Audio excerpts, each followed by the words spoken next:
চাচা আসসালামু আলাইকুম। ওয়ালাইকুম আসসালাম। কেমন আছেন বাবা? আলহামদুলিল্লাহ। এই যে আপনার চলাফেরায় কষ্ট, আপনার কষ্ট হয় না? একটু কষ্ট হয়। এই জীবন নিয়ে আপনার কোনো অভিযোগ আছে? হ্যাঁ, মানে আপনার আমার জীবন নিয়ে কতই না অভিযোগ, তার কিন্তু কোনো অভিযোগ নাই। আল্লাহ যেভাবে রাখছে তিনি সেভাবেই খুশি আছে। কাকা, এখন তো দুপুরের টাইম, খাওয়া দাওয়া করছেন? না খাওয়া দাওয়া করি নাই, করবো। আপনার ছেলে মেয়ে কয়জন? ছেলে মেয়ে মনে করেন যে দুই মেয়া আর বাপ মা। মেয়েদের কি বিয়ে থাওয়া হয়ে গেছে? একটা রয়েছে আর একটা মাদ্রাসায় পড়ে। আর একটা মাদ্রাসায় পড়ে। আমি আপনার ছেলের মতো না? আমি যদি আপনাকে দুপুরের খাবারের ব্যবস্থা করে দিই, আপনি খুশি হবেন? আর করে যাবো, খুশি হবেন তো? আর করে যাবো। আপনি আমাকে ছেলে ডাকছেন, আলহামদুলিল্লাহ। আপনিও কিন্তু আমার বাবার বয়সে, ঠিক আছে? আমি আপনাকে একটু খাবারের ব্যবস্থা করে দিচ্ছি, আপনি এখানে একটু থাকবেন, ঠিক আছে? আমি এনে দিই আপনাকে।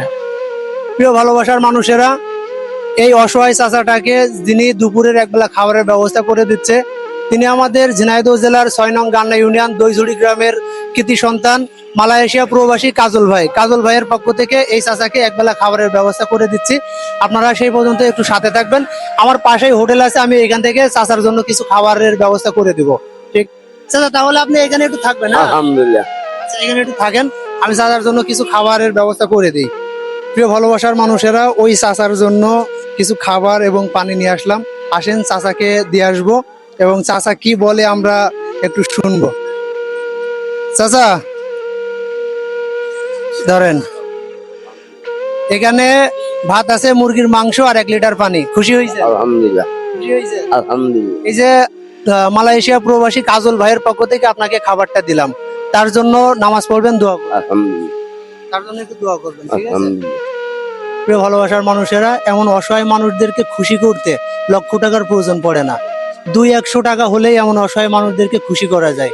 আপনারা যেখান থেকে ভিডিওটা দেখছেন, ভিডিওটা একটু শেয়ার করবেন এবং এমন অসহায় মানুষদের পাশে এসে একটু দাঁড়ানোর চেষ্টা করবেন। আপনারা আমার চা পান খরচও কিন্তু প্রতিদিন 200-300 টাকার বেশি খরচ হয়।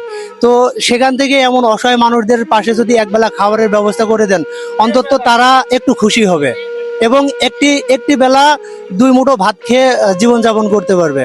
চাচা ভালো থাকবেন, আবারও দেখা হবে কোনো এক সময়, আর আমাদের জন্য একটু দোয়া করবেন। আলহামদুলিল্লাহ।